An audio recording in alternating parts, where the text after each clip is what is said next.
hobby tours of Frightbox Recording here to show you how you can route your metal guitars within your DAW.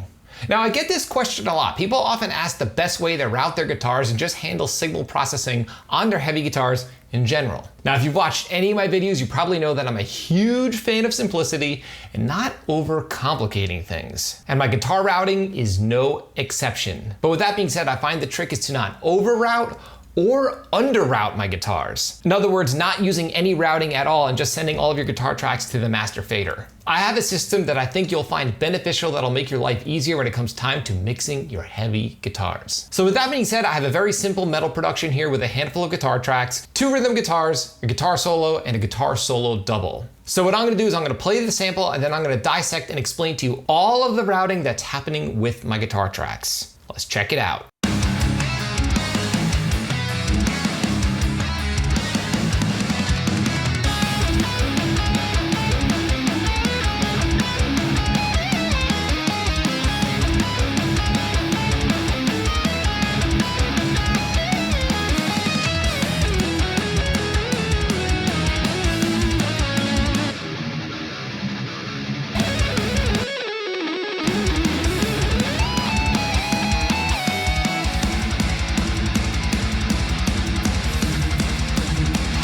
Okay, so there was the sample. As you could tell, some chunky rhythm guitars happening, and then a guitar solo that happens on top of that. Then it kicks back into a verse with the chunky rhythm guitars and nothing else. So let's dissect and break down this routing. So starting with the rhythm guitars, again, here are my 4 guitar tracks. Rhythm guitar left, rhythm guitar right, lead guitar, which is the guitar solo, and lead guitar solo double. So starting with the rhythm guitars, both of my rhythm guitars are being sent to a guitar submix. In other words, my rhythm guitars are not being sent directly to the master fader. They're being sent to a submix in which I have some processing taking place on the submix itself. The rhythm guitars have absolutely no processing happening on the individual guitar tracks. And that's the benefit of this routing. I can EQ and compress both of my guitars at the same time without having to copy any settings over from one track to the other, so I can focus on big picture moves that really matter. So again, these 2 tracks are sent to my submix, and my submix is then sent to my guitar stem track, which is right here.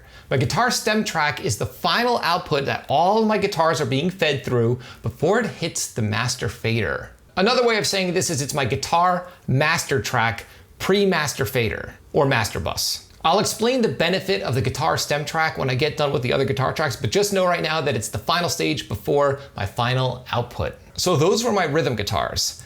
Here are my lead guitars.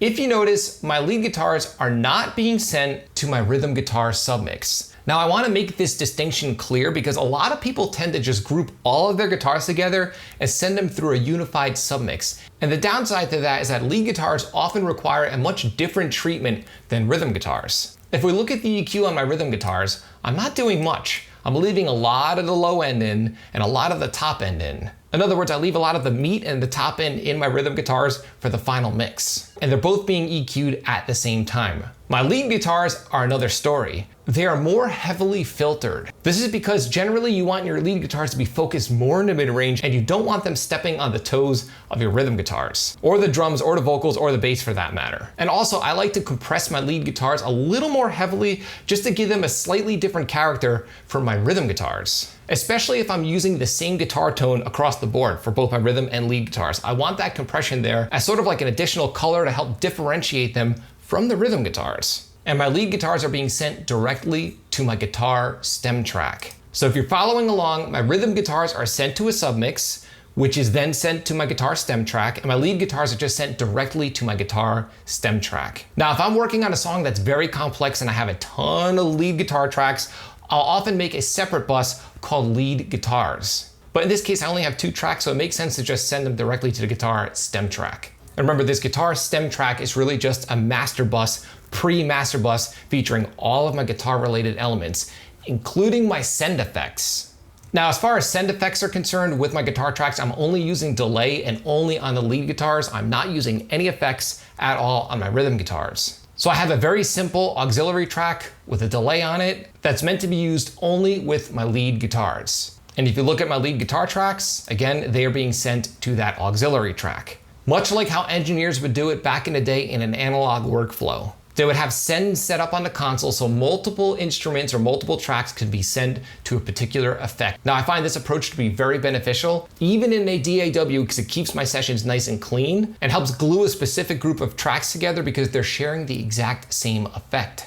In other words, I rarely stick something like a reverb or delay effect directly on the track itself. It's always being used through a send. Now the magic here is that this send is then being sent to my guitar stem track. And again, not to beat a dead horse, but remember, my guitar stem track is the very final output of all of my guitar related elements throughout my mix before my guitars hit my master output or my master fader. Now, a couple quick benefits to this type of routing. By having a guitar stem track, if I feel that my guitars in general are just a little too bright or a little too dark, I could simply EQ them. And in this case, I have a little bit of an EQ, a little bit of a dip in the mid-range on my guitar stem track, which is affecting all of my guitars in general, leads and rhythms. But instead of sending all of my guitars, including my rhythms, directly to this track, the rhythms have their own independent submix. And this is beneficial for two reasons. Number one, I can EQ and compress both rhythm guitars at the exact same time, right here on the submix. As you can tell, I have my EQ and I have my multiband compression that's just controlling some of the palm mutes. And reason number two is I can easily automate the level of my rhythm guitars. Now, I'm a huge fan of automation and implementing subtle volume shifts throughout a mix to help breathe life into the mix. And I do a lot of this on my rhythm guitar tracks. By sending my rhythm guitars to a submix, I can simply just automate the submix itself instead of having to do the two guitars independently. Again, another way to keep my workflow nice, simple, clean, and efficient.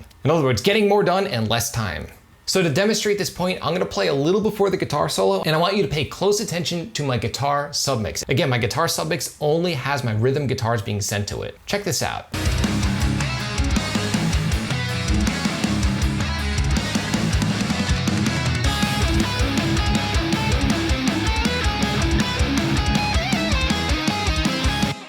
So as you can tell, when the lead guitars kicked in and the solo kicked in, my rhythm guitars were reduced by 1.5 dB. Much easier to do that on a submix than do that on both guitar tracks individually.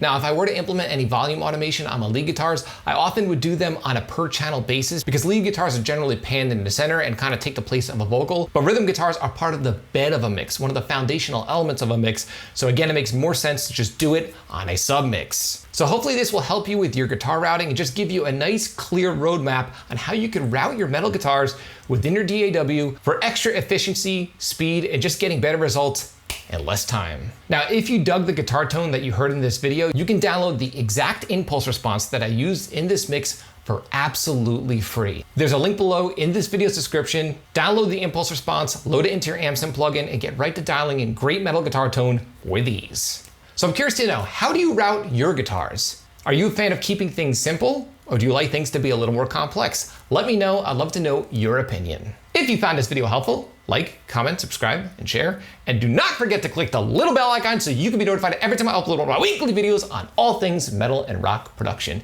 You can both like and follow me on Facebook and Instagram. Links are in the description below. Until next time, happy mixing.